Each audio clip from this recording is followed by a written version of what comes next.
This week, the central bank lifted the cap on the exchange rate that stood at 202 rupees for a US dollar. Following this move, state banks were selling a US dollar at 230 rupees. But today, the selling rate rose to 260 rupees. The inflow of dollars to the country was severely infected after the central bank didn't allow the exchange rate to float.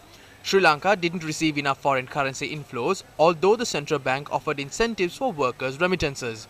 The incentive paid was 10 rupees in addition to the exchange rate for every dollar remitted to the country.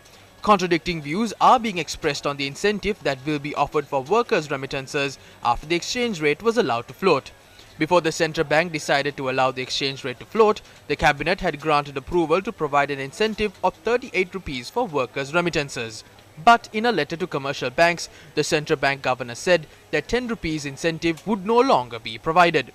Last evening, the finance ministry announced that a 20 rupee incentive would be paid for every dollar sent by expatriate workers. This has led to a confusion in the financial market. The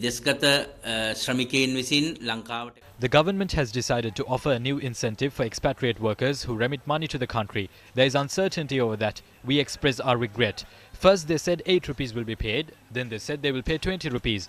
After that they said they will pay 38 rupees. Now they say 20 rupees will be paid. The government must provide a clear announcement for foreign workers.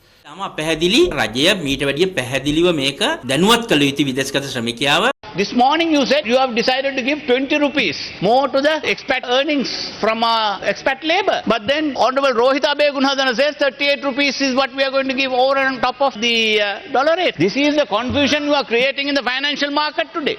No, this is because there is no discussion between the governor of the central bank and the finance minister. These two entities are fighting with each other. The value of Sri Lanka's rupee has depreciated by 29% against the US dollar in the last 2 days. This has led to a possible increase in the prices of a majority of goods in the coming days. The cost of essential goods will increase by 29% if they are imported under the exchange rate of 260 rupees to a US dollar. A litre of 92 octane petrol can go up by 51 rupees and a litre of diesel by 35 rupees. If we consider the global prices and the operational costs that we have to incur, we are facing a loss of 128 rupees on every litre of diesel that is imported at about 176 rupees. The monthly average is about 102 rupees, but we can't be sure that it will remain at 176 in the coming days. If this persists, we will have to face a loss of 128 rupees on every litre of diesel that's sold. For today, we are facing a loss of 80 rupees on petrol as global market prices continue to rise.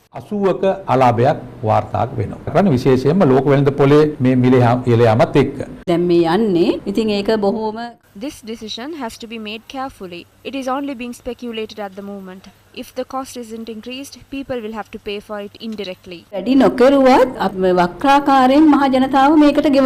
The cost of a 12.5 kilogram gas cylinder can increase by 824 rupees due to the depreciation of the rupee. A metric ton of gas that was sold at about $300 in the world market has crossed $900. Gas prices are at its highest in 3 decades. We have to tell the truth to the country. There is a possibility that gas prices may increase in the future.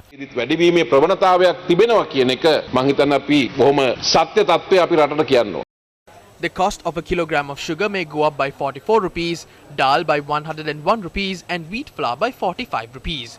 The Milk Powder Importers Association is planning to increase milk powder prices by 300 rupees. A spokesperson for the association said the cost of a 400-gram milk powder packet will go up by 120 rupees. Yesterday, the government imposed restrictions on imports of 367 products after identifying them as non-essential goods. They have said that a special import license is needed to import these products. When a few people are given licenses to import, that will create a monopoly in the market. The importers will be able to control prices. That's one part of the problem. The other problem is that they may allow their henchmen to import these products. Therefore, I don't think that import controls can resolve the crisis.